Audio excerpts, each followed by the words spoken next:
This is for the nerds, this is for the brainiacs, this what we deserve. Go ahead and play it back, you ain't gonna touch me, you not gonna do nothing, you are not above me, I bet you wish you was me, I know it, I know.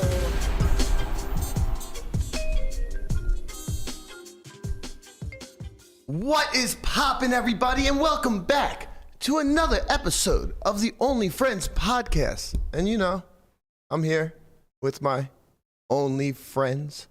And as always, my number 2 is in the building. What is poppin', Burke? All right. Look, if the bit's going to continue, you have to stop saying number 2. Poo Dog is gone. I don't want to be referred to as a turd. I'll take anything else at this point. Yo, we have gotten so far to it. Like, the acceptance is real, guys. I don't care what you say at this point. It's all noise to me, but I'm not going to listen to fucking number 2 anymore. You know what? I respect that. I'll respect that. Christ almighty. I'll respect that sidekick. Conrad's fucking hot this morning, man. He thinks he's on the runner's tail. Yo, relax. What are you doing? He's fucking on one, man. He's like, I got this motherfucker. Yo, we're like, down. how sure are you? Blowing up your spot. How sure are you, Conrad? This is why you don't tell him anything. Why you don't say anything? We're like, how sure are you, Conrad? He goes, 100%. And it's like, all right, well, we can't have a conversation anymore. Yeah, we're not gonna have one. Don't worry. It's Pepe Sylvia. Billions of people on this world or on this planet, and Conrad thinks he's narrowed it down to one isolated individual. You see, this is why we don't talk. talk. Marksman. Nailed it. These guys are out of control. I think I know who the runner is. I'm as glad. well. I'm glad. I can't wait to watch you. 100%? 100%. They should have put you guys to fight Osama, bro. That's what I'm saying. Honestly, my detective would have 100% found Osama years before anybody else. I got dropped the DM.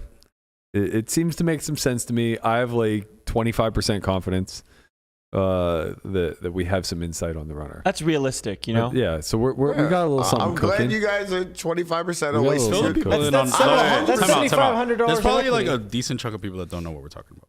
No, they do. It's all we've been talking about. Oh. You just haven't been watching. But the runner is a poker.org contest.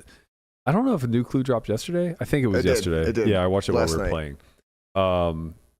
Very, very noisy clue. A very noisy clue. A lot of this, that, moving parts. And I'm just sitting there looking at it like, I don't know what the fuck's going on. Honestly, I only even have 25% confidence we know who it is because somebody DM'd me and goes, hey, it's this guy. And I'm like, oh, okay, well, maybe it's this guy. Let's see if it is.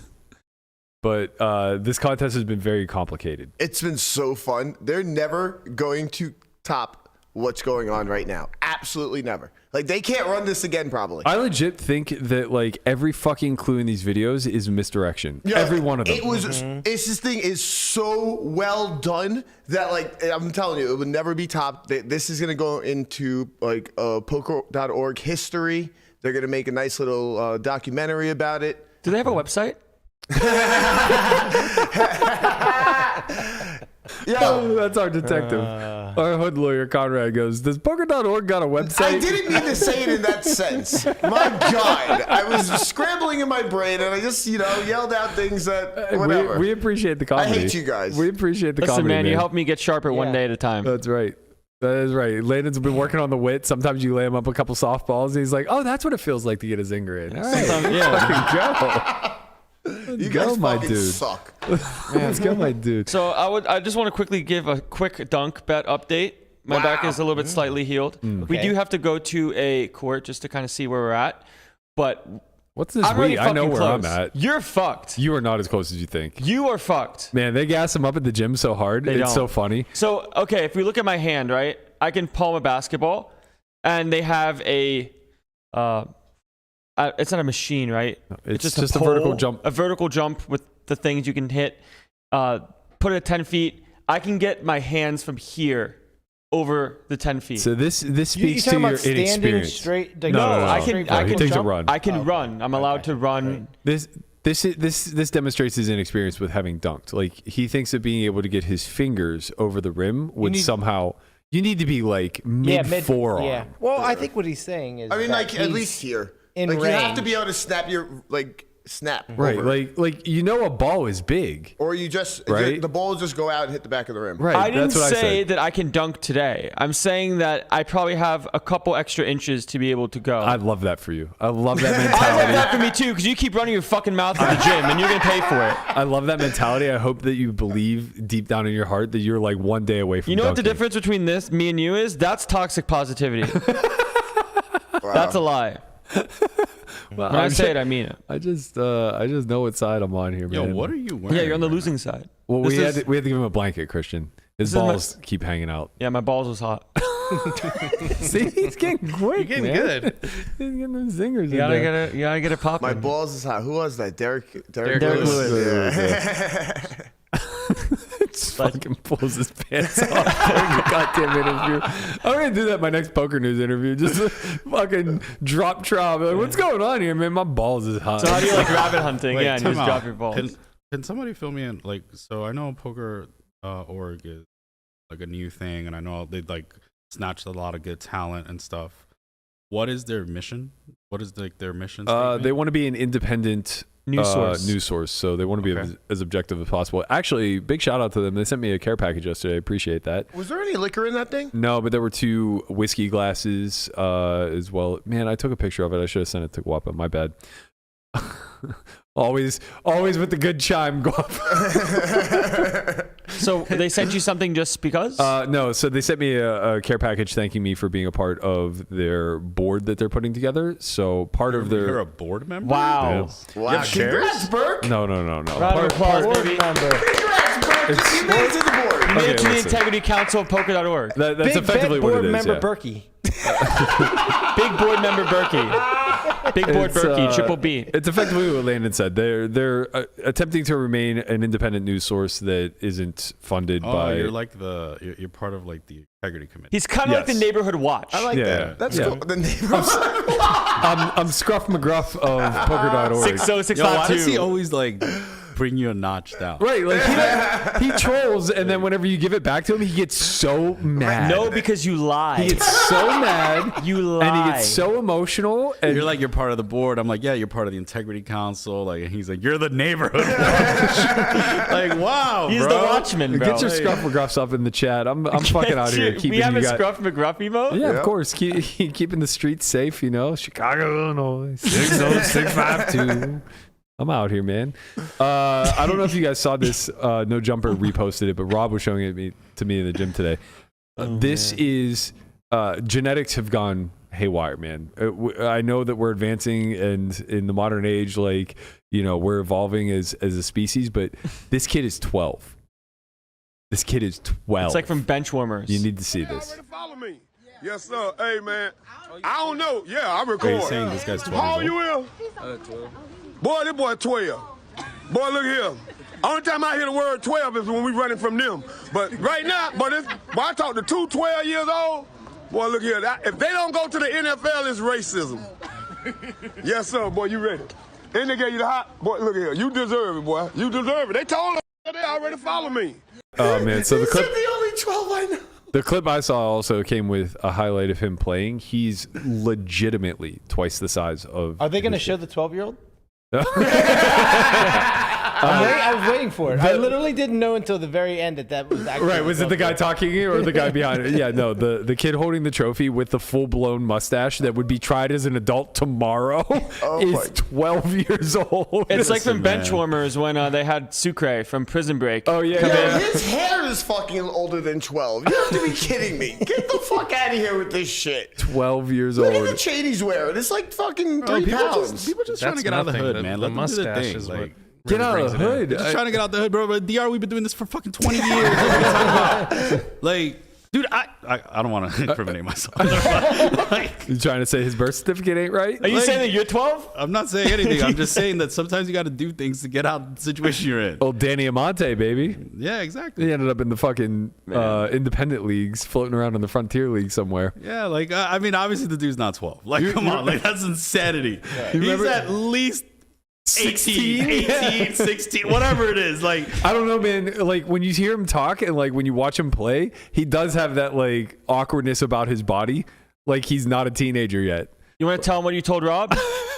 Fuck you. What'd you tell Rob? What, that he's like, Rob showed me a clip of him like playing or whatever, and I go, I don't know, man. Like he does move like he's young, you know, like he's a little awkward and like doesn't fully understand his body yet. And Rob goes, yeah, like, you know, I think he might be 12. I go, sorry, Rob said something like, yeah, like he moves like pretty awkwardly, like he hasn't grown into himself yet. And I go, like Landon. And before I can even say Landon, Rob just agrees. And then he caught himself like, Listen. like he's dunking on a client. He goes, I was just gonna agree with whatever he said. As the owner of this vessel that I'm in, you're right. Yeah. But I will learn my strength. That's all right, man. You'll just get, fucking dunk it on him. You'll get your baby legs underneath Just you. bang he it, tried to bang bet- it in, and just you're good. It's crazy because we were kind of bringing back the mile bet because someone that goes to the gym pretty regularly kind of showed up. And I asked him, I said, he plays professional baseball. I said, hey, how long do you think it would take me to run a mile cold? He goes, I don't know, 7 minutes, which is what Matt thought. And then Rob, who knows fitness, thought 8 minutes. Bro, in this gym, there's a professional baseball player, 3 guys who played college baseball, and myself. And we all put the line on Landon somewhere between 7 and 8 minutes to run a mile. And this fucker comes out and runs it in 5:48. Yeah, but his legs He are super exceeds long. expectations. I'm a giraffe. I don't know.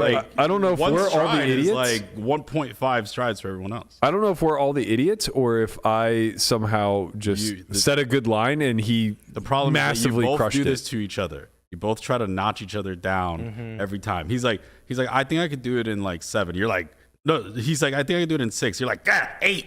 No. You're like, oh, I'm on a board. You're like, I talked to him over the watch, and we all said we seen you run before. No, that wasn't even the like, accomplishment. I think I could dunk. No, you can't. I'll bet against you. That actually did happen. No, but it didn't. We were being wholesome and endearing. Well, the mile run certainly was me just getting fucking. It was a Christmas gift. He comes up to me and goes, didn't you say I can't run a mile in 7 minutes? And honest to God, like I have no recollection of the conversation or whatever, but it seemed like something I would say. So I go, yeah, sure. And he goes, bet me $1,000 now, even money. And I'm like, all right. Like, I don't think you'll run a mile in 7 minutes. Okay, This conversation was very loud, and it was in the living room. So do you think when he tells me that I get emotional and I start to lose my mind, the way the conversation actually went, the way it really went, was very calm. And then after you are out of your mind if you thought it was calm. After the bet got made, I said he was drawing dead. What and then I got very loud. What did I just say that wasn't calm? The lead up to the plot before the bet got made. No, Like, I bet said me. you came up to me and you were like, didn't you say I can't run a mile in 7 minutes? I was like, seems like something I would say. Listen, man, I'm happy for you that you ran the mile like that fast.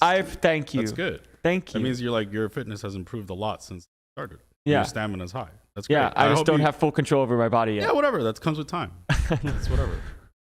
You smashing hoes? It was a sight to behold. Maybe. I don't know how to transition into this. It's not a good thing. Kind of a sad. Oh shit. Not kind of a definitely sad moment for anybody who is a Live at the Bike viewer throughout the years and knew of Ramsey. He sadly passed away yesterday. Doesn't seem to be a whole lot of information around what happened. Israeli Ron put out a tweet that said RIP.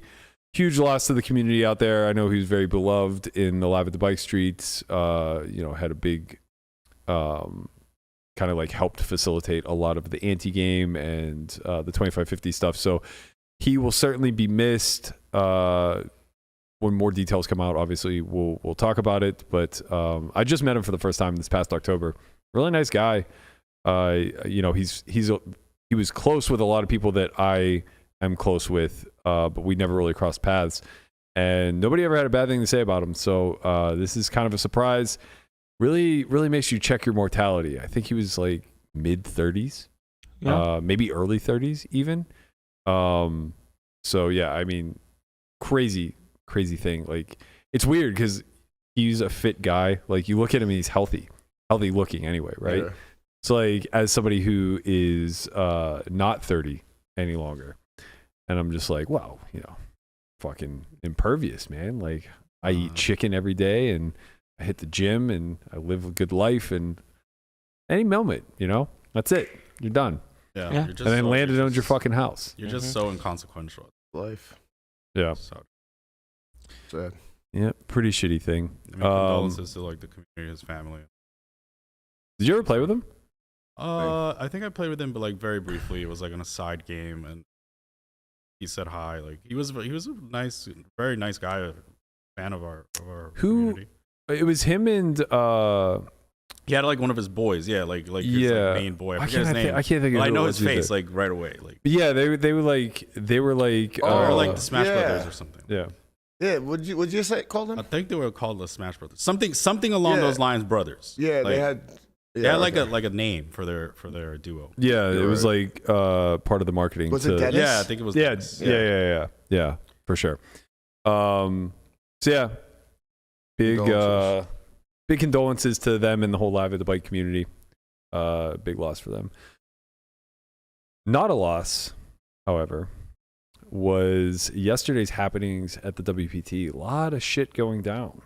A lot of money exchanging hands, if you will. Young Ethan. Rampunts. This fucking blaster, man. He just does it. Part of the millionaire club now. It's a feast or famine. He Bro. just fucking does it. Honestly, God bless, man. I just see so much of imagine if 25Ks were available when we were fucking 23. Well, I say we as me and Conrad, I guess, because we're the only punters in the room. But Punter is an understatement for you too. like imagine if 25Ks were available when we were 23. Lamanna's like, Yeah, cool, yeah, that would have been fun to watch. Yeah, 25Ks or you were 23. This company wouldn't exist. You'd be fucking broke. Or you'd be, or you would be like, I'd be too rich for it to exist, or I would be out of poker for you sure. would be Andrew Roble. It would be solved for buy-in. I will say this. I think, all right, let me think about this. My first 10K that I ever played was the main event, and it was well beyond my net worth. I think at the time I probably had like 7K. I won a $30 rebuy to get in. So I probably had like 7K net worth and played a 10K. My second 10K was... Fallsview wasn't a 10K, right? That was a 5K? Probably one of those. I think it was a 5K. Yeah. It sounds like No, I didn't play LAPC for the first time until 2011. My second 10K might have been the main event again. Yeah. And again, I probably had less than 10,000 to my name. So I imagine if 25Ks existed. How many people do you think play the main event with less than 10,000? Like percentage? Now? Yeah. Oof, very, very small. Really? 5% or less. near zero. No. Well, the thing is, I guess What do you now, like, mean? I was playing with 100% of myself in both No, of these no. scenarios. Sorry. Like they're in the tournament though. Right, Like, yeah. Not saying that. Like not saying they have 100%. Yo, I remember Randall Outside Flowers. of me, I don't know many people. I remember, I'll never forget this. Randall Flowers won Festa del Lago in like 2009 or 12 or something like that, somewhere in that time frame. And he had 9% of himself. He wins it for 800K, and I was appalled. I was like, "Why the fuck would you play this event?" It was like it was like to the famous Tony Dunst story. We're going. Tony Dunst played the Aussie Millions, got put in by Timex, and I think he only had like 15% of himself. He ended up like Oh, when he got second? Yeah. Didn't somebody like was walking down the hallways and put somebody in the main? It's like, hey, you want to play the main? And they just got like third or something. Wasn't it like Ciroc? I don't know. I don't remember this. Okay. But the Tony they were Dunn talking about story- it yesterday at my table. The Tony Dunst story is like pretty well known. Like that he got staked in that Aussie Million and like ripped off second, and he had like 15%. I don't know the exact percent, but it was like very low. Yeah, I do. I do vaguely remember him going, or I definitely remember him getting second. I vaguely remember him not like having a big piece of himself. But whatever, you're getting free rolled. So. Right. But like the wild thing was like I was appalled. I'm like, why would you even play this fucking event for 9%? Like, what is the matter with you? He's like, oh, I have a win rate, you know, yada yada. I'm like, if I hit my first 800K score and made less than 100,000, I'd end it. I would like legitimately end. That was the way I used to think back then. It was like I would think about the upside of it, not like any of the risk or anything along those lines. It's like, okay, I'm going to play a 5-day event. If I get really lucky, I'm going to win it for $800,000, and I'm going to walk away and I'm going to have 80K. I'm out. I'm fucking out. Like That's bad. Me having 40K now or 120K after the fact, like no difference. I'll just wait and play it and get lucky whenever I can actually afford to get lucky. And I imagine if 25Ks existed back then, you would have seen some Ethan moments out of me. Oh, The yeah, difference is for like sure. Ethan has money. Like when I was 23, I didn't have. Who knows how much he has? $500,000, $250,000, $1 million plus. Who knows? But if you had $35,000, there's no doubt in my mind you would not hesitate to just fire a $25K. You have a gambling problem? no, I don't gamble on anything. The hallway story. Because like he has a he's I so believe in myself sure. problem. He's so sure that if you have 35,000 and you found Right. the 25K with like a 20% edge, Not you're now. in. Not now. Then back Well- when it was super soft, I wouldn't do it now. It just depends on, like, we've had this conversation when it comes to shot taking, and call it extreme shot taking, if you will, where if you have a plan, if it does not go well and you have conviction in it, it can be justified. Is it responsible? That's debatable. This is the thing. Like a long time ago, I remember having a conversation with Berkey about Jason Mercier and like how he developed all.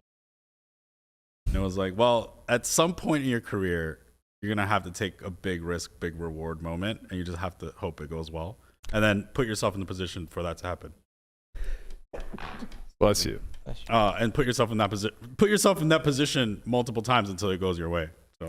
You just keep firing until it works out. Well, no, like you said, like you have a plan where when it goes wrong, you kind of might have to grind the back and then put yourself in the position again, hope that it, whatever. Yeah, because like let's say you have an overhead, like just cost of living wise, that's very low. Call it $1K a month. Yeah. And you have $35K. It's like, okay, if I take all myself in this 25 and it doesn't go off $10K, I now have 10 months of living expenses. And if I do brick it, I'm going to play, call it 2.5 with Honestly, X amount that's of not money. spoken enough about like early on in people's career. Like To your fire living, hard? No, your living expenses, like you should try to keep it as low as possible to give yourself more rope and more opportunity to take big Well, shots. oftentimes you just don't have a choice. Yeah, no. But you're right. Listen, like yeah, Mercier like was driving a fucking '97 Corolla after like ripping off 5 or 6 EPT titles and all these other, like, it's like, bro, you have many millions. What the fuck are you doing? He's like, I don't drive. I don't care. He's like, I'm just trying to play big. Man. I remember I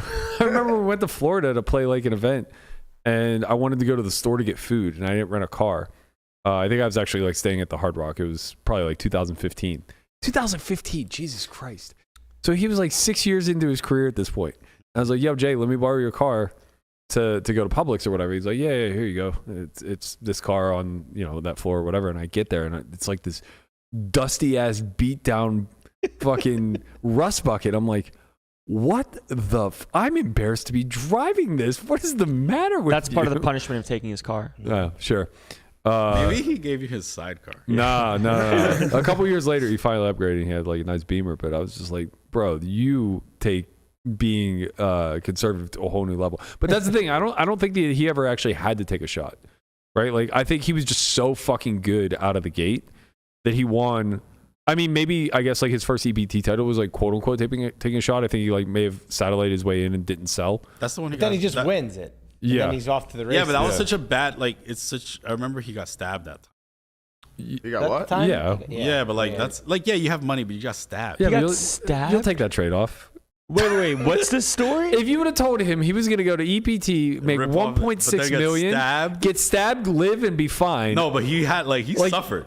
Yeah. Stabbed in the back, right? The whole Yeah. problem about knowing that you're going to get stabbed is knowing that it's coming. And like every minute that The you're not getting torture? stabbed is just like, fuck, man, when's it coming? Landon, you have to be a historian of the game. You Can can't somebody just tell me where this man got stabbed? It was in a club, right? He Yeah, was it was in coming a out of the club. I'm club? trying to think like Yeah. if it was EPT Monte Carlo or wherever. But It was like, the first. No, it was the first time he won. I think it was EPT Monte Carlo. I think It so. was the one that he won, like his first big Yeah, score. he The beat one, John the DeWanda famous heads up. one with like the fucking Marlins hat and shit. yep. Yeah, like and then after that, he went to the club. They were celebrating on an altercation. Got poked a couple times, and then that's fucking crazy. No, hold on. So he had, Somebody just like smashed the beer bottle and just like, Yeah, got his he ass. poked. It was they bad. Poked him bad. It was bad. Like it wasn't. We're joking about it now because he's fine, but like And it he's was. It was rich, bad. and he has a wife and kids. Yeah. so it's fine. Dude. But like no, but at the time he got like it was real. what you don't do is get in altercations in other countries. Yeah, there you That's go. what you don't do. I don't. It wasn't like he chose this life. almost died. He was just like there. Like he really got fucked. Yeah. He literally got stabbed in the back. Yeah. By a beer Oh, bottle. okay. It was in Barcelona. Oh, yeah, hell no. Dude.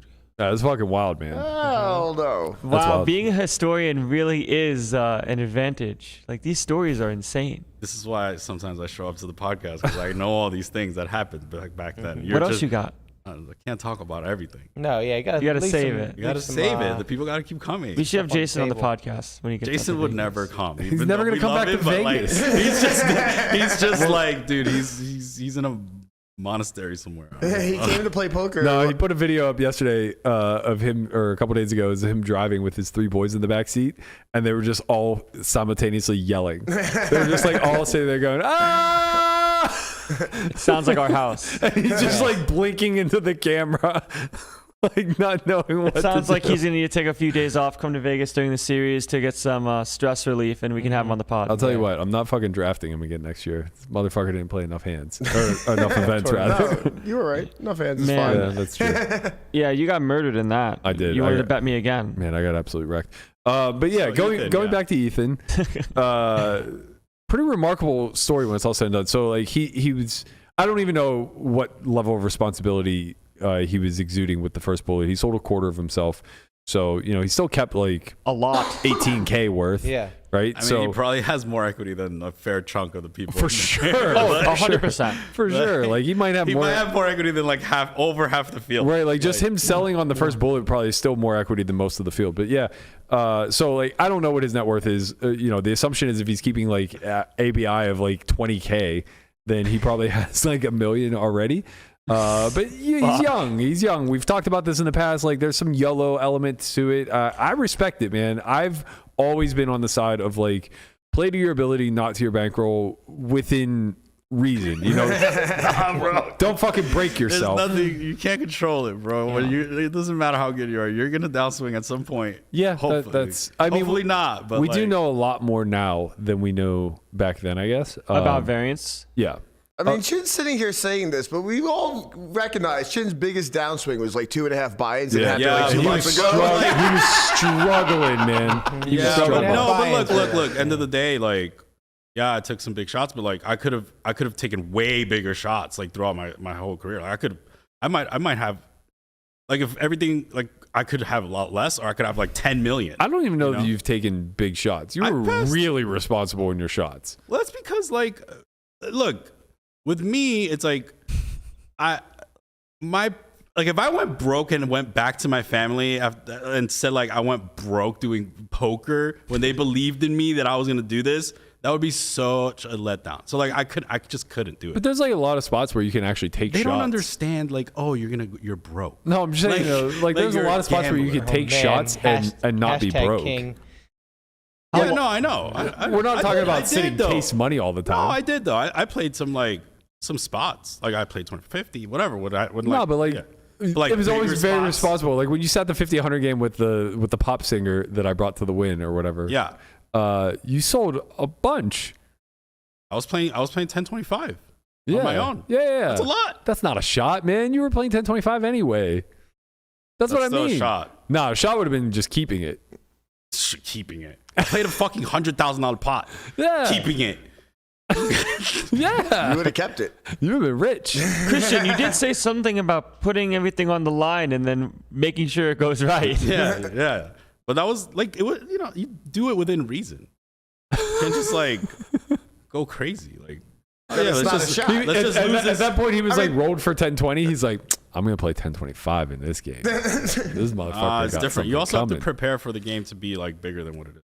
Yeah, it was a little bit bigger. Yeah. That's true. Especially if it's a good game where people would say, hey, do you want to double the stakes? That does tend to happen. That wasn't going to happen in that game, though. It was like literally like a bunch of shit regs and So Asian pop it would star. stay. And honestly, like even the VIP was on the nittier side. He just like did shit, which was wild that Christian was like the recipient because he was V-pipping 0. Sometimes people just take a stand. Yeah, my man was just like, I'm not playing any fucking hands, and then he got in one spot against the VIP. I don't even remember. I think you had a flush. That's a I good think he had hand. like ace queen of hearts. Oh, that's right. That's right. also a good hand. He might have had a flush draw. I He think. had top pair and a flush draw. And Yeah. a decent kicker. Yeah, you had a set of fives. And you won. Yeah, thank God. Yeah. That's what I'm saying. held I didn't have a rebuy. big hold. So. We would have worked a That's little not the rebuy in hand there you want to for see when you have a set top pair and a flush draw. Well, Why not? Fear. What are you afraid of? What would you rather see? The heart flush. does drop for a second. It's like, You expect to just want, you want him to be dead, right? You want him to just have like top pair, top kicker. You don't want him to have 35%. I mean, they put in like 300 blinds, man.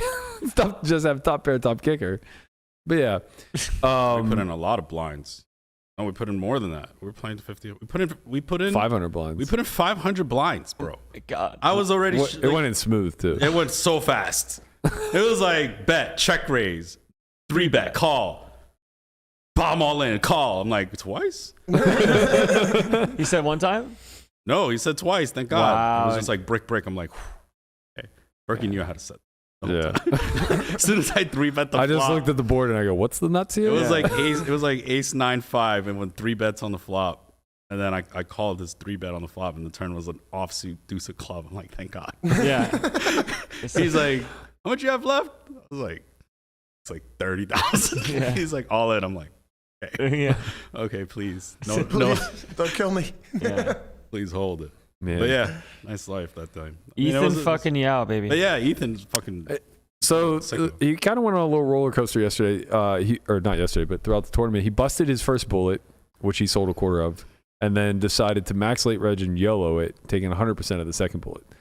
So the man's in for like 40K, a little bit more actually, probably like 45K. Somehow just like immediately runs it up to 10 starting stacks, and is near chip leading with like 20 remaining.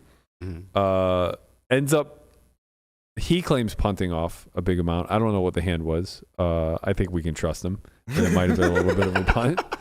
And ends up bagging 25 bigs. So he comes back. There are 17 remaining, 11 pay. He's like average. With 12 remaining, he's 12 of 12. Oh God! And somehow, what amazing. the bubble took a long time. We were, it was like 3 tables away from where I was playing in the main, and we were sweating it. His boy, Robin, if you will, you might know him as Mike Jozoff, been on the podcast a time or two, was like watching the stream, trying not to look at the stage to see if Ethan was still in or not. I was just cheating and looking at the stage. The bubble probably took like 90 minutes. I think they went through like a level and a half. Finally, he cashes. Slowly starts laddering, and the next thing we know, he's 2 of 7. But K-Rab had all the chips. He did. And he is just putting on a clinic until Ethan decides to get a little fucking frisky. I think there were 6 left at this point, and Ethan's 2 of 6. Maybe 7 left, but I'm pretty sure it was 6. Ethan's 2 of 6 with like half of K-Rab's stack and double whoever's in third place. And K-Rab opens probably low jack, I think. Ethan in the cutoff has ace-6 of hearts. Yeah, get his ass. YOLO decides the 3-bet. 3-bet. I mean, it's fine. I think there was 5 or Wow. 7 left. Yeah, nice. Great pool, Guapo. I didn't know we had this. Very nicely done. Let's just watch the hand. You want sound, Matt? Nah. K-Rab's like the scariest chef ever. Like, this guy's a chef. So this ends up being like probably one of the worst case scenarios we can imagine. Turn 5 of spades. Ethan now has ace-6 of hearts for the nut flush draw, and he has like 1 SPR. No, less. Sorry. He has like, Jesus, 0.6 SPR. Oh, no. No, Okay, he put in the bet, it was like 1.8. 0.8. It was Yeah, like there 0.8 was, SPR. there was 2.1 in the million, and he had 1.8. So he's like 0.8 SPR and decides to go for the small bet, which luckily he catches Kevin at bottom with a hand that probably could have just jammed pre. But, you know, Kevin probably just thinks Rampage isn't ever bluffing being second in chips and him being the chip leader. Just ICM kind of metagame there. And it gets through. If he had gotten jammed on. Is that Tapar? Oh, Yeah, shit. Tapar got third. If he gets jammed on there, do you think he actually weeps? I think he sigh, angry, folds, and thinks to himself, why did I bet the turn? Yeah. Yeah, so basically if he bet folds Guess turn. Ken might have. I'm not sure. Well, It's either did he have too a much- gut shot or something? Well, he can No, just gut be shot. all Oh, in. just naked. He can flush just be all draw. It's in. fine. Nah, you can't be all in there. 0.8 SPR with the nut flush draw in a high leverage ICM spot. What are you doing with overpairs? Checking back? Like your check back range is pretty much non-existent. It's just give ups. Yeah, but like all in. What other size do you have at 0.8 SPR? I mean, sure, he utilized a small sizing.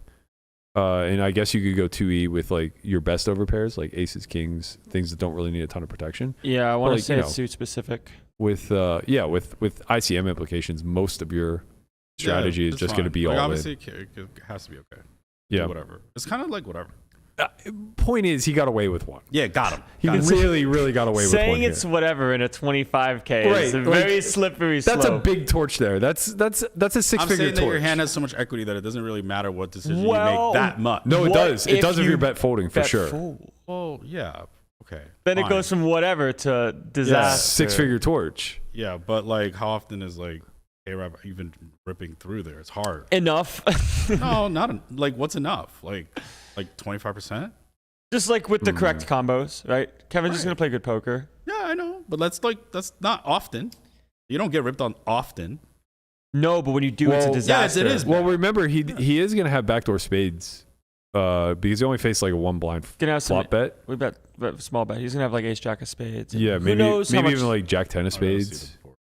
It was 5-7 deuce, 5-7 deuce 5. 2 hearts, 2 spades. Yeah, these spots are very intricate. I'm pretty curious to like look at what machine has to say and go from there. But yeah, I mean he might just like play call, I guess, with like his non-nut flush draws and then just wave the white flag when he misses river.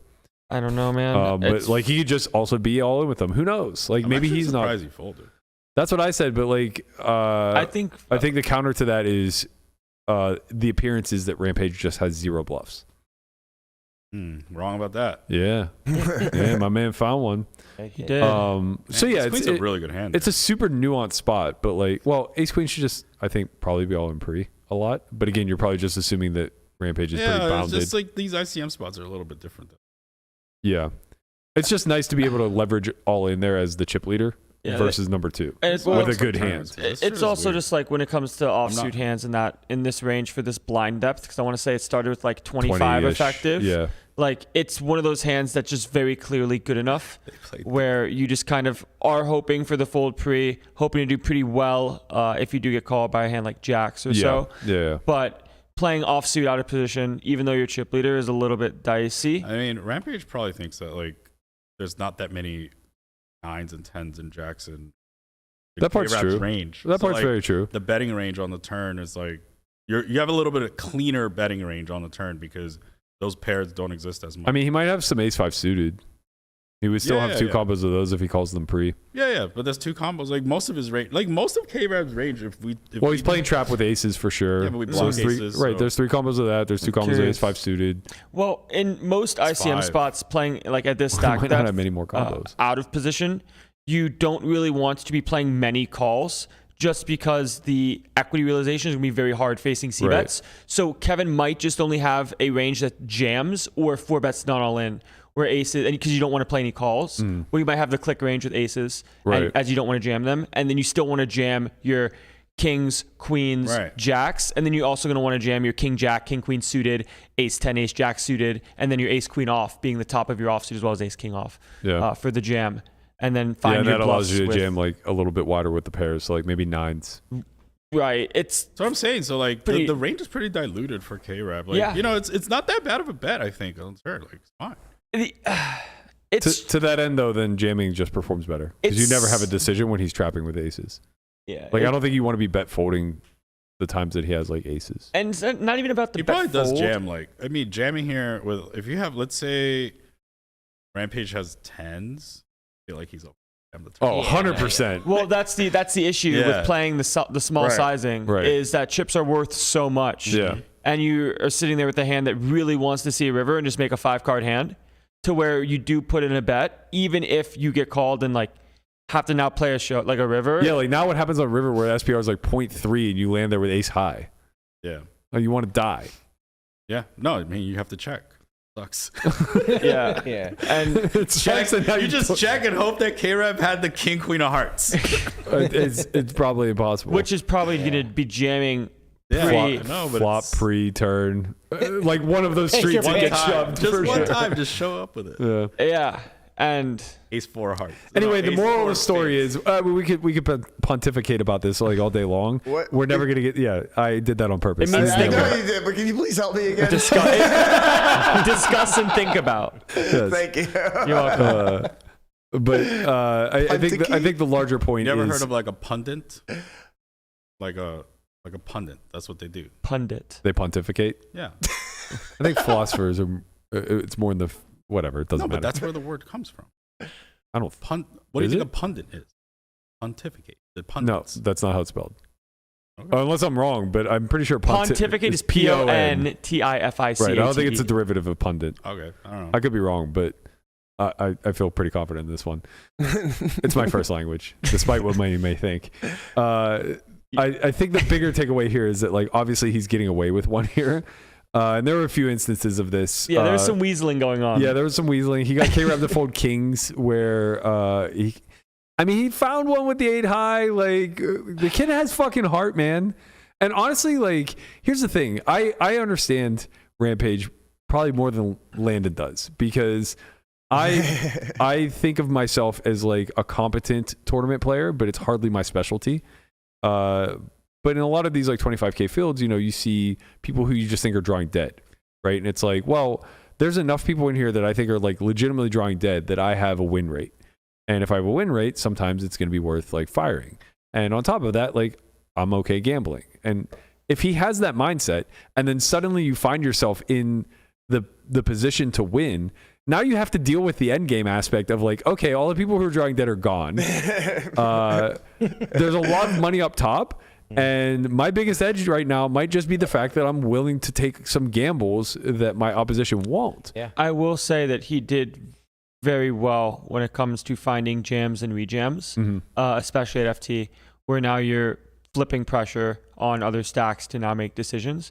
And it's not very easy when it comes to finding the bottom of call-off ranges Right. and bottom of pairs that do want to call and things of that And nature. I think that's really important to like, kind of work with the framing that I'm putting out there of, when you recognize that the value to why you played the event has now been realized, right? So you're in the final 5, and a big byproduct of getting to that final 5 is you leveraging your skill set against weaker opponents who are no longer there. So now that we're in this problem set of, okay, we're playing a 5-handed tournament with massive amounts of money jumps, it's like, well, if you aren't capable of playing perfect ICM spots, or you're not that studied into these arenas, and you are obviously sacrificing something and giving something up, lean into variance, right? Like, that's just what you do. He and I had a conversation post heads-up match against Kevin, where he said that he did not feel comfortable in certain situations, as Kevin is one of the best heads-up players in the world, where he was more willing to take on the variant situational approach of jamming with certain hands that would play ISOs instead, just because now he doesn't have to play post-flop, even though the hand is losing in relation to choosing a higher EV option such as ISOing. Right. He's now just not playing out of position and letting the wheel be spun with hands that wants to Right, spin like the he's wheel. happy to flip for all of it. Yeah. The And equity he Kevin's has like, in the what's- hand is worth more than him trying to outmaneuver. correct. Than any strategy he could So possibly employ. one of the more famous stories of WSOP is like when Tapar was heads up for his like first bracelet, he was like up against a non-pro, and basically like Tapar had like a 3-1 lead, and he was like, he goes on break really excited, talks to his guys like, yeah, I'm gonna win my first bracelet, like I'm doing really well, blah blah. Comes back, and the non-pro like just plays a shovel fold strategy from that point forward. He's just The like kill fill strategy. and it's like 40 bigs. It's like a lot. Like he's just like all in, fold, all in, fold. Like he's no flops, and like he whittled like Tapar down like a lot, and they go on another break. Tapar's like pissed. He's like, what the fuck? I'm going to lose my first bracelet to some fucking clown who never wants to see a flop. And he's just like tilting about it. Eventually like picks up a hand, calls him, and then like, ends up winning his first bracelet or whatever. But like, he was mad that strategy was being used. So like, I'm not surprised. Like, it seems like a really good strategy if you're ever I don't know if it's a really good strategy, but it seems like a strategy that's an option to just start shoving. Yeah, I mean, wider edge. I think it is kind of a good strategy, right? Like it's why the biggest edge heads up in these situations is like 60-40, 58-42, whatever, right? It's like the easiest way to neutralize is just to force them to play for all of it. Landon, do you know what the kill fill strategy is? Have you heard of that? I don't know what that is. I just know another callback to the old school poker. So like it came out where like it was like the kill fill strategy essentially was they play a tournament and you either fold or go all in. Right, and it's the Phils can't beat you. The Phil Ivies, the Phil Humphreys. Like there were so many good Phil Locks. Like they were all like the good players back in the day, and it was just like you just neutralize them by just going all in, and then they can't outplay you. I love it. But like It's kind of facts. It kind of made some sense. Like if you were like not good at all and you just somehow won your way into like a big tournament.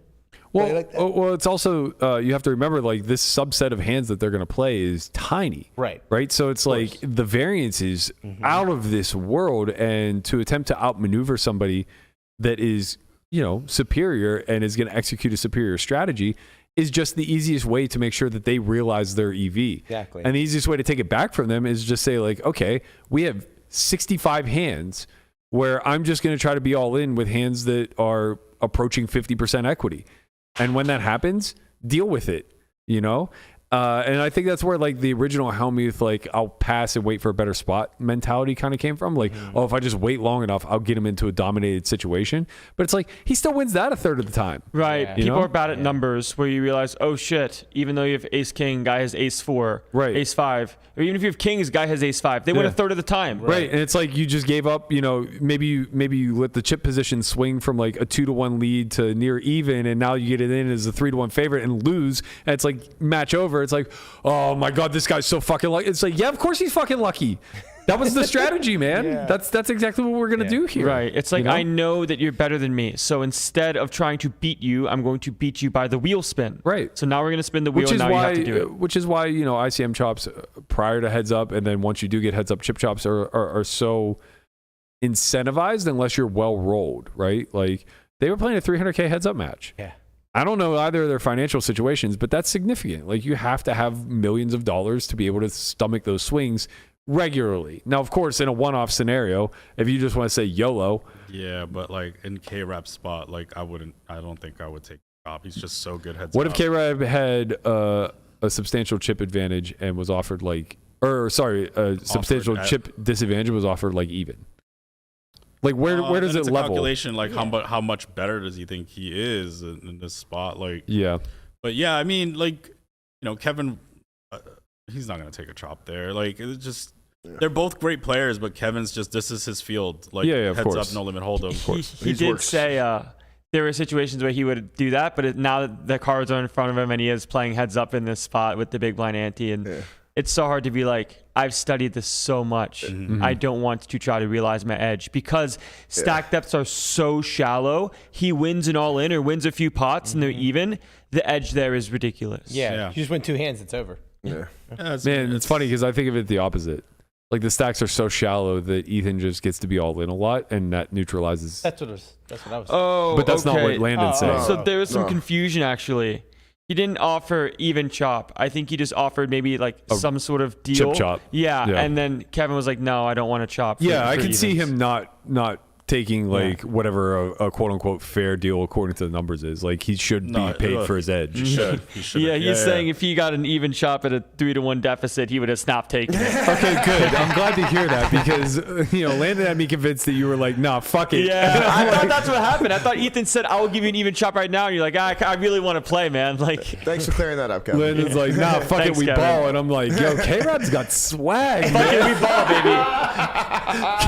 It's like, I ain't losing this motherfucker. Let's go. You want to know whose strategy did work? Whose? Fucking WPT. Yeah. Dude, there is 631 players right now.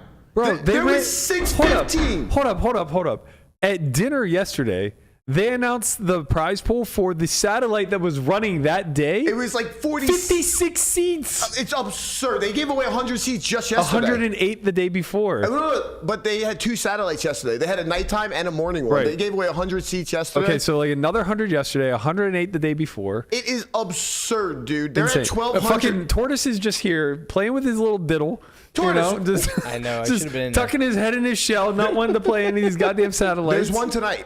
Is there one tonight? There's a 10-seat one that's. I got clarity too on how the like removal of the stack goes. How does it go? So as soon as you get to 12 stacks, your chips get pulled. Yeah, milestone Sati. Yeah. Yes, but the extra. And it can be chips. over too. Like they just pull everything, and then it plays out at the end. That's what I thought. As a normal satellite. So the way it works, because they're pulling so many chips, like half of the field ends up playing a normal bubble. Okay. That's cool. It's torture is what it is, because like you really want to get your stack pulled, man. Playing Right. a normal bubble where everybody's like sub 15 is hell. Max pain. Brutal, yeah. Although I guess like playing a normal bubble where like the average stack is like actually 15 blinds is even worse. Yeah, I want to kind of revisit our numbers now. Like we're going into the rest of today, another 5 hours of registration today, and What do they have so far today? They have 631 today, which brings us to 1246 total. Jesus. They're gonna get it. So they might hit the guarantee today. No, yeah. It's It's gonna be close. It's gonna be very close. What do we think we get on day 1C? That's my question. Over 1,000. Yeah. Come on, bro. 700. Wait, how many people bagged yesterday? That's important. 237. Oh, yeah. 615. Bro, yeah. Yeah. For a 10K. in a There's going to be one 600 uniques for sure, and all the people who busted day 1 at A and B are fired. Oh, my I'll God. day? Nah. I'll set the line for day 1C, I'll set the line at 898. Oh, my. 898? 898. Yo, we're talking about a $21 million prize pool right now. 911. I'll set the line. Wow, man. This is fucking exciting. 911. You want the under? This whole thing is exciting. Chin wants the under. I know he does. Look at him. 9/11, dude. I just gave you an extra 13 people. That's a lot of people. You just took away 89 people. No, what are you talking about? Fuck, you said 1,000. Now we're at 9/11. Well, if I think it's 1,000, I'm not going to set the over under at 1,000. I need a fucking. But say what you did. Don't say you gave me something. Well, I said at 889 or 898 first. No, now I you gave said you 13 1,000. points. You said 899. You gave yourself fucking 12, like almost 12-point edge. Like Yeah, now I gave you some back. 911. Are we sure there's a milestone satellite today? Because it's not on the schedule. Oh, it's not? Yesterday was the last one?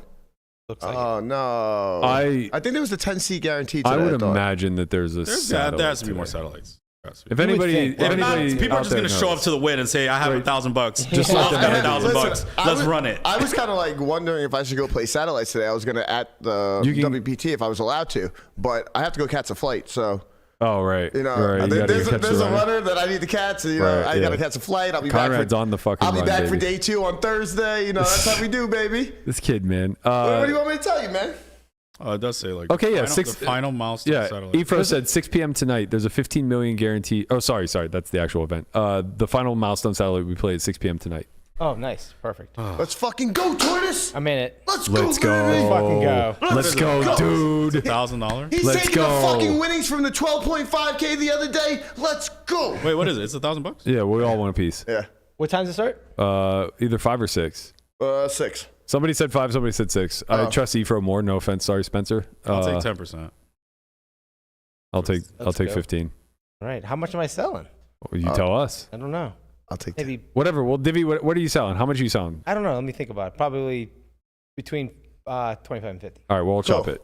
I guess we should quickly talk about the prime, right? Matt Hunt, deep run. Whoa. Don't fucking squash my job, man. We still got more Ethan to talk about. This motherfucker's giving money back. Oh, He's refunding. Yeah, we're going to get to the prime. It's My on the bad. docket. Okay. up? I'm sorry, I jumped in front of you before because No, like, no, I saw the number and I was like, holy shit. You know what it was, Conrad? This is why you're a good number one. I fucked up. It's a good reset. Nice deep breath. Yeah, I kind of, Right. got to do something. You see how that works? You're the number one. I'm the host.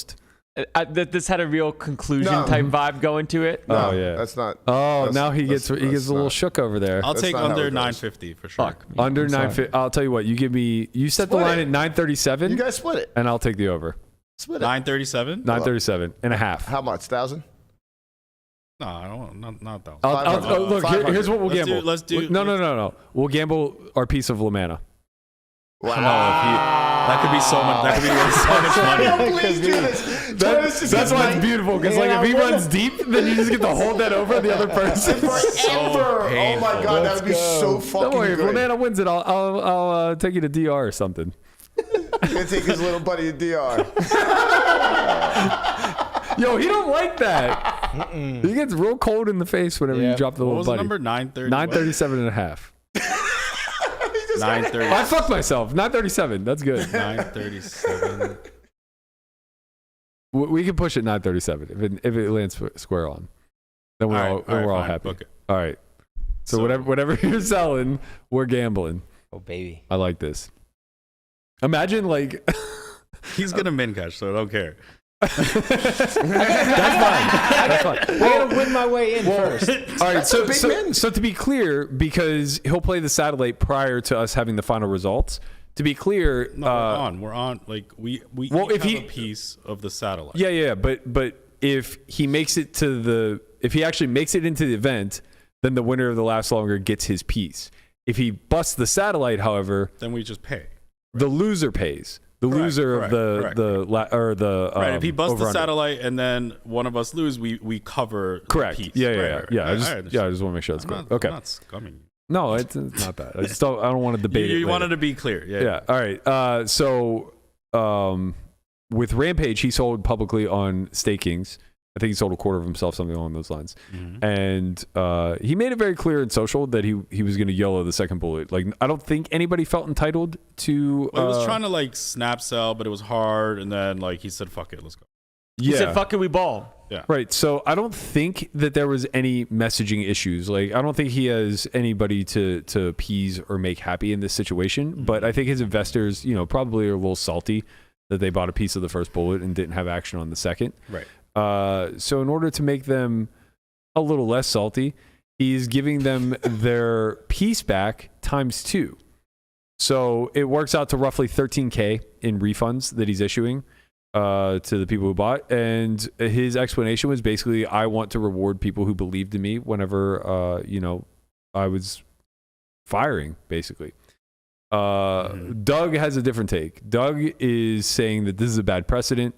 It gives people expectation that they should be rewarded in situations where they aren't actually on for the action, and puts Rampage and others in a bad spot when doing business in the future, because people will expect this courtesy, or they'll be able to hold it over his head and basically use it as a contingency. What are your guys' thoughts on each of these takes?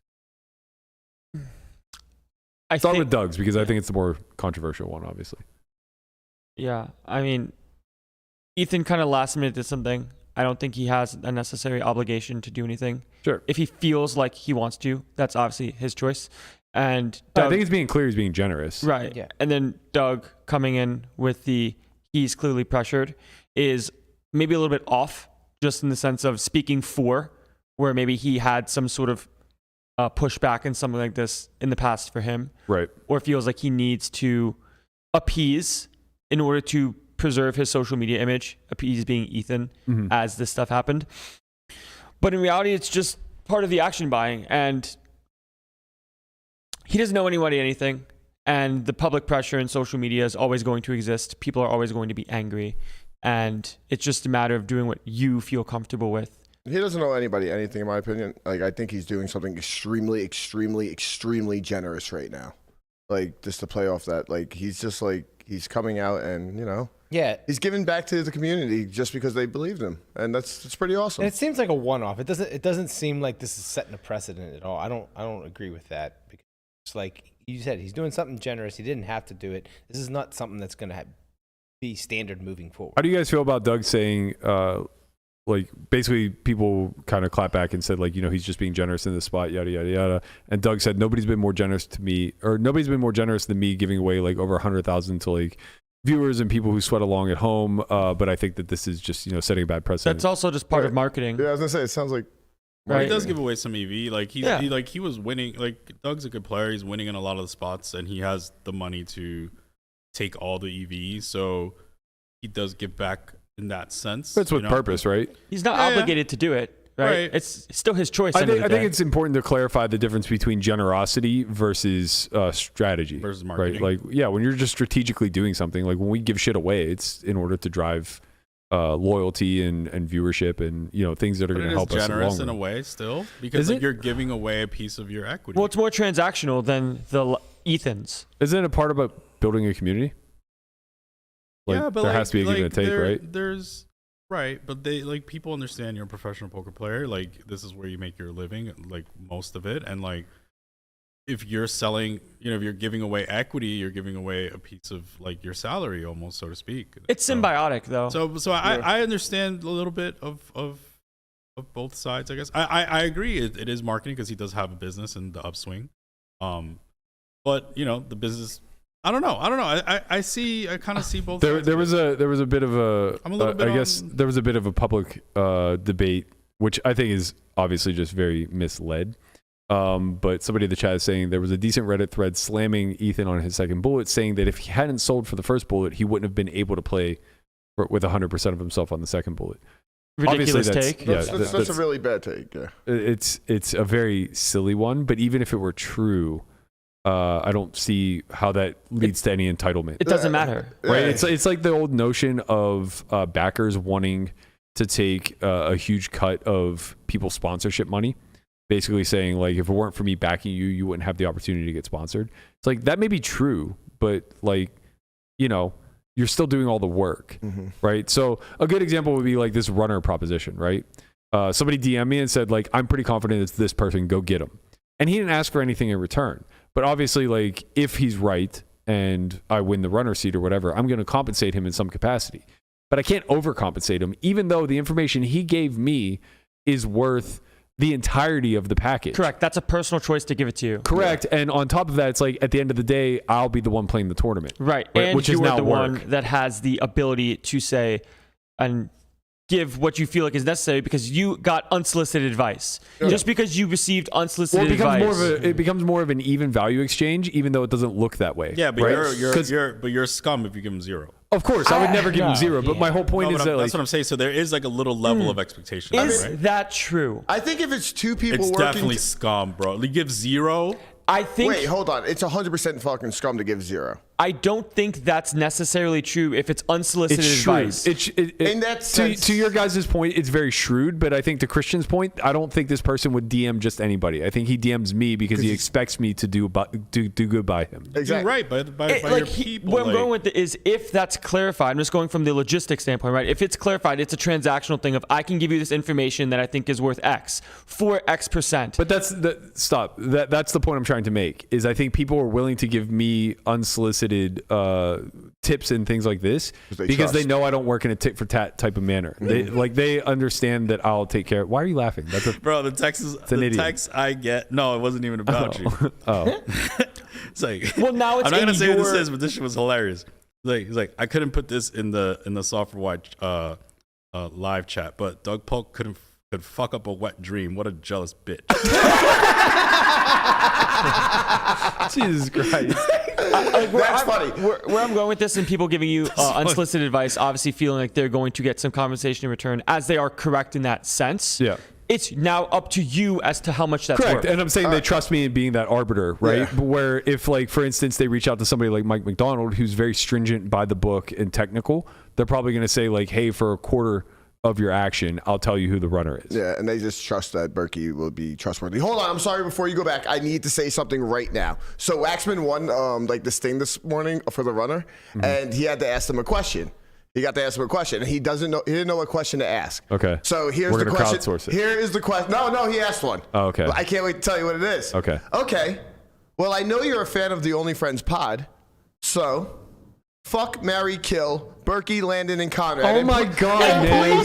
And please thoroughly explain your logic behind the answer. Thanks. First of all, huge shout out to Waxy for the content. Waxy, you're so great. Huge shout out to him for the content because that's great, but what a waste of a fucking question, man. Yeah, but like he's like literally to the point where he's like, I just don't know what to ask you, and like it's funny because I submitted an answer for the question as well, and I was going to crowdsource the question to ask. Yeah, because there's like 5 or 6 in my head that I think are worthy of asking. Yeah. they've obviously changed now that I've been tipped and like people think Of course. But prior to that knowledge, there was like 5 or 6 like throughout the videos where I was like, okay, like there's some meaning behind these types of things, and I was just gonna crowdsource our chat and say like, here's a poll, vote on which one I should ask them. Waxman just goes full troll. Right? Like he's just here for the lulls. Apparently, Brad Willis just walked right up to him and just started dying laughing. Amazing.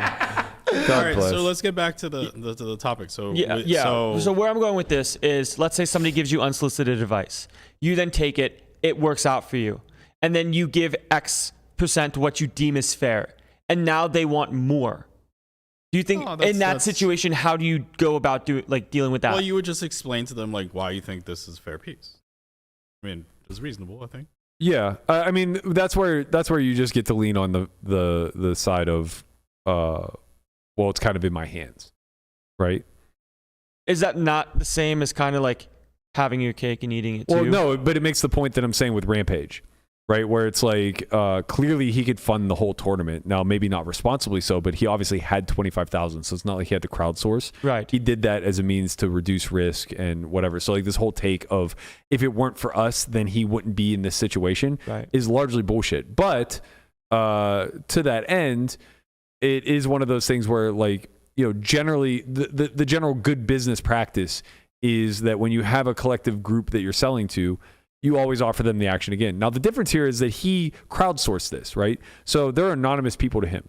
And honestly, like, I do think that there's, to kind of give Doug's side a little bit of credence, I do think that Ethan's probably aware of the Reddit thread and probably feels a little bit backed into a corner from a PR standpoint, where it's $13,000 to him, and it'll make the angry mob quiet. It really sucks that he feels like that's a really shitty way to handle it, because if this were instead a group of friends that you always sell to and you decided to YOLO it, you'd happily give them and honestly, if they're well off as buyers, they probably just don't take it. I think what ends up happening in this situation, because it's crowdsourced and not sponsored by friends, so to speak, what happens is when he wants to max, the amount of time he now has to sell is extremely limited. And if he can't get it done, theoretically, he cannot play. Right? No, but he can play. But he can play. That's what I mean. Like, in theory. I mean, in the sense of if he only sells out 10% instead of 25, can he still play? Of course, he YOLO'd for 100. He can play on his own. Like, yes. irresponsibly, possibly. Right. But he can play. Right. So on the second bullet, what you're saying is 100% correct, where he can't just like go on State Kings in 15 minutes, do this whole thing, get it sold in 15 minutes. So he's like, well, fuck it. I'm just going to do it. Like, I don't want to bother anyone. Like, let's go. Time was not on his side in this situation. Right. So that's kind of the thing. Where you're with friends and let's say friends had a piece. I kind of see his piece where it's like, well, if I could somehow do it in 15 minutes, these people probably would have rebought right away. Similar to friends. Like, if you text them like, yo, I'm rebuying, you want it? And they'll be like, yeah. Like, you see what I'm saying? So he probably feels like these people would have bought it if he could have facilitated it. Now that he's in this position. He doesn't feel that strongly about it because he's giving them back. Well, he doesn't want to get complete free roll. Right. So he's giving them that's what piece. I mean. I see both sides here, and I think that there's merit to both.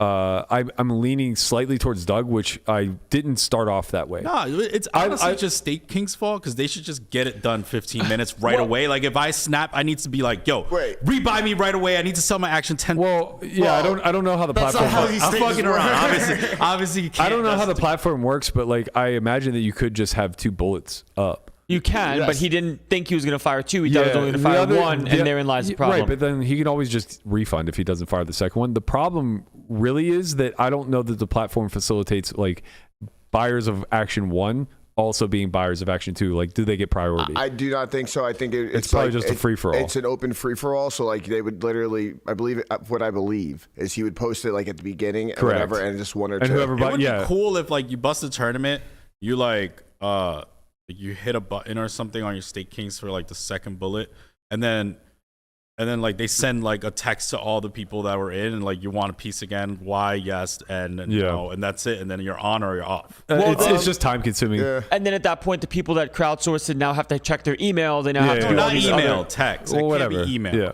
Like, no one. But I guess the bigger thing that I'm circling around to like, when like you like when there's like you buy something and like your credit card like sends you like a message like, was this you? Yes or no? And then you put yes, and then like it goes. Like that's how it should be. I guess what I'm saying though is that if it is a free for all for both bullets, like assuming he posted both publicly or whatever, and you're not necessarily going to get 100% overlap of buyers of one to buyers of two, there's I like, even though he's being incredibly generous, and I understand the motive behind it as well as the generosity behind it, there's zero part of me as somebody who is remarkably generous when it comes to these situations. There's zero part of me that would want to issue a refund, right? Because it's like the likelihood that you as player A who bought a piece of bullet 1 would even be an investor on bullet 2 is already reduced. It's already not 100%, right? So it's like the entitlement that, I mean, this is what you get into. The problem is like, this is what you get into whenever you have retail investors, right? Like, when you're publicly selling. Yeah, they're just kind of like firing and gambling, and like it's fun to them and everything else. They're his fans though. Yeah, and then there's a ton of FOMO, right? Whenever like you don't get a piece and you feel like you were left out, and I understand why he wants to quell that as far as the community and it's goes. just it's his fan base. So that's really what it comes down to. It's not like, you know, the people buying him are probably not like you know, pros that are sharp and like know the markup and like all the, like what whose edge is what in these fields. Like they're his fans, you know. So like, or at least I think so. I'm not sure. I don't know. I think that's probably but I'm true. saying the probability is that it's likely a lot of his fans, and good for them because they're doing well, like on buying him, right? So he probably feels indebted a little bit. Like, look, this is my fan base. These are my people. Like, I'm gonna give something back, and I think that's cool. Like, Yeah, he just didn't want any. but I agree that there is like a little bit like it's a slippery slope, you know, like because a lot of people have fan bases. A lot of people sell pieces. A lot, you know, it's one of these like, you know, let's be careful in the way that we kind of do the messaging. Right. I think it's very clear and important to like really hammer down that this is an individual choice and not a standard by any means. 100%. Yeah. I do kind of understand though. So like when I play like 200, 400 plus or whatever, I sell action to a very small group always. And you know, for a time there, I would even sell to some smaller games that tended to play bigger, like 100, 200. Like I would still give them a small sweat, like 10%, 20%, something like that. And I felt a lot of guilt whenever I would just play on my own, like 50, 100, 1, 2, right? Like I would, because you know, I'm often like tracking via social, like posting. And I'm just like, man, like, is Uncle Dan going to see me post that I just won 100K in a 50, 100 game? And like, he just didn't have a piece of that after we lost 50K in this 200, 400 game the other day. And then I like, you know, you talk to him, it's like, he doesn't fucking care. Right. Because he's your friend. He's buying action for two reasons. One, it's profitable. And two, to help. So it's just like, nobody gives it. Like, same thing happened with Hunt yesterday, right? He ends up getting 8th in the prime. Big shout out to Matt Hunt. Congratulations on that. Hell of a fucking run, kid. He was Slit Hunt. 1 of 11, had a real shot at 700K. Things just didn't work out for him down the stretch, but he ends up getting, you know, 8th place for 91,000. I always have a piece of Hunt. Like, I buy pieces like year round from Hunt, right? There wasn't a single part of me that was just like, how do I not have a fucking piece of this? It's like he entered a backing agreement. It's better for him. What would I have had anyway? 5%, 10%? Who fucking cares, right? Like that 9,000 is not going to change my life in any way, shape, or form. And even if he had won it for 700, like that 70K would be nice if I had a 10 ball, but like I'm going to make and lose 70,000 so many times throughout my career. Like, why on earth would I ever sweat this non-detail over something that's like not controllable, right? Like just some sense of entitlement over what? Previous investments? That's not how shit works, you know? And especially not when you're not selling to someone that's quote unquote, call it the sharp / retail, and also part of the friend group where it's like they want to see you succeed, where there's no spite of goddamn, where's my piece? I can't believe I didn't have a piece of this. Why didn't you offer anything? You know, like when you lose big and they don't have a piece, there's no part of them going like, fuck, man, where's my piece, bro? I was supposed to have a big chunk of that. They're sitting there going, thank God. in Rampage's situation, I think like the education of like staking people is also like not like people don't understand what staking is to a certain. That's why I said retail sellers are like tough. Yeah, because like I've had Rampage did basically the same thing in Florida. Like he busted the 25K and max late reds it. And then he was like chip leader or something along the lines, and somebody DM'd me and was like, hey, shouldn't like our piece be diluted or something like that? And I was just like, no, that's not a thing, man. No, because then you free roll the fuck out of him. Yeah. right? That's just not a thing. Like, and it was like through one of the websites, like Stakings or something like that. Because like you have to think of it as the collective, right? So say that he's selling for one bullet and he wants to sell half of himself. So that's 12.5. Say he's selling it at face, right? That's 12,500, right? But then he fires a second bullet, and now you just want your share diluted. Yeah. He still only sold 12.5. Yep. So now all of a sudden he has to take on 75% of the loss for the first bullet and give up 50% of the equity to the second bullet. Yep. You can't do that. Yep. Like, it's simple math. People, I understand that like these platforms are available and there's nothing, kind of educating the people who are buying it. It truly is just a gamble to them. And I'm sure that like we see this on like the Robinhood app a little bit too, whenever it comes to just like getting into retail stocks and kind of firing at will. You need to do your due diligence. You need to understand how the math works. You need to understand how the equities shift. Like, you can't just automatically presume a dilution effect will take place whenever the person who's selling just is now taking a bath for a significant amount of money at that point, right? So yeah, I mean, I think like whatever. Ethan's free to do as he wishes. I don't think it's actually as great of a look. It would mean more to me if it were his friends and family. Right. If like usually he cuts them in and for whatever reason he just yellowed in this spot and like chose not to. I've done this too in the past where like I usually cut people in like friends and family, like small pieces, 5%, 10%. And then I find myself running deep, but I'm still not in the money. But like maybe I'm chip leading with, 12 or 15% of the field left, something like that. And I'll just shoot a message and say like, yo, you guys are on. Yep. Right. It's super generous because like now you might be worth like 2-0, something along those lines. Right. But again, like we're talking about pennies, right? When you're dealing with friendships, like long run. Sure. I think just maybe also a potential like conclusion when it comes to selling retail is having in the back of your mind if you are going to fire and just having that option up and available. And obviously life's not going to be perfect. This isn't going to be perfect. But from a retail perspective, expecting something like this to happen again would be ridiculous.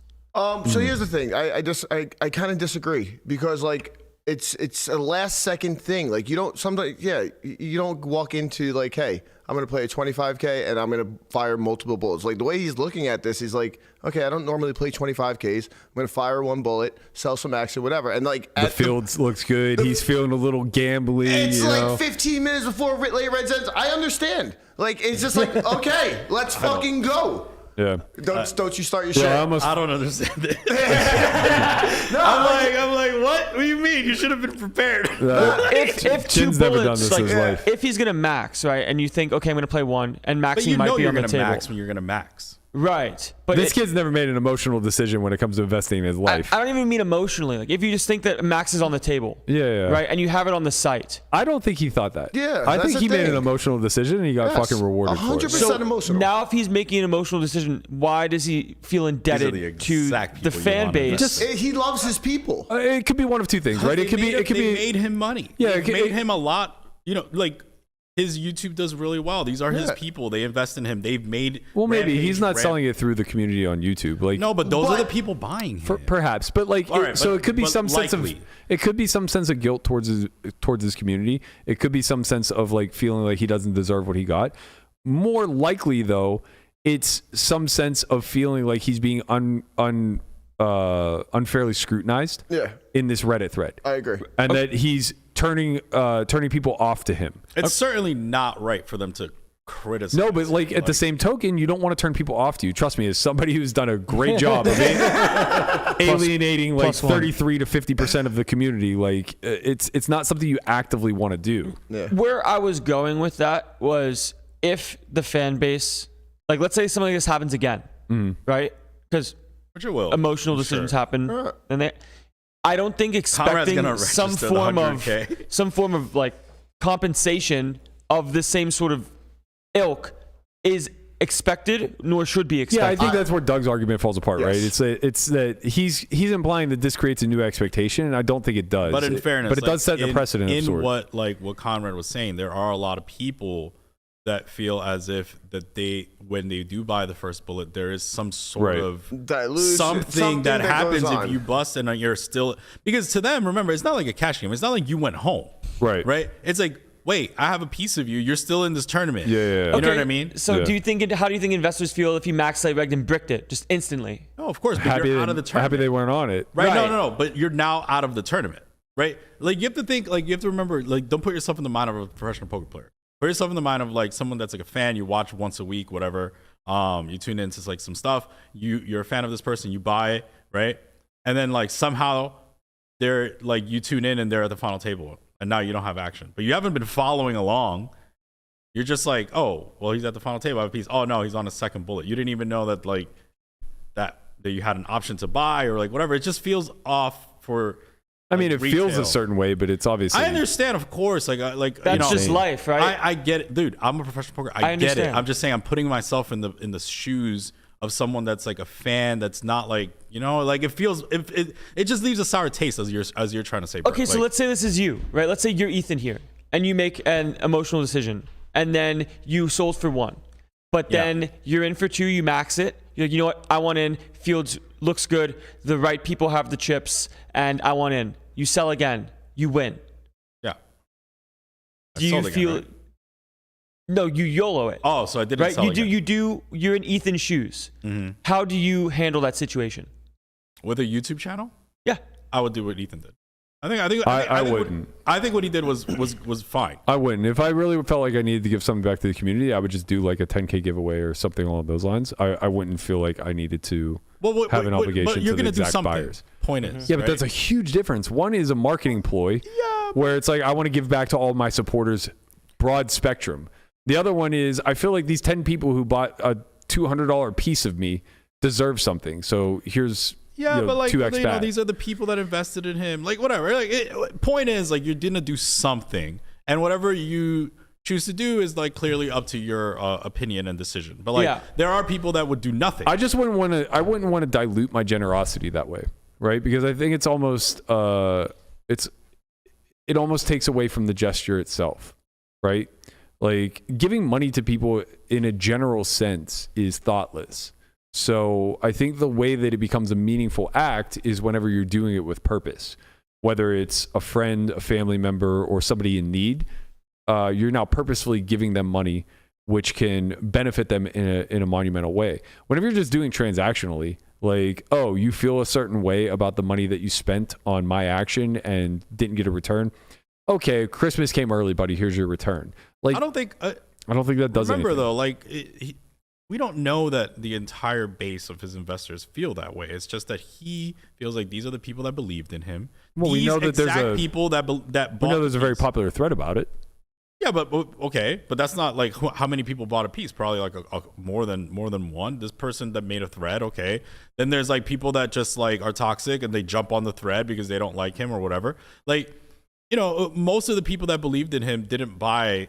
They bought because they like him and they believe in him. They didn't buy because they were like, oh yeah, this is like a 6 spot, like I have a huge edge or whatever, you know, like, so I feel like he believes that this group significantly believes in him and he wants to reward them for that belief. And I think that's fine. Yeah. Like, I mean, I think your side is fine too. Like, I think both are fine.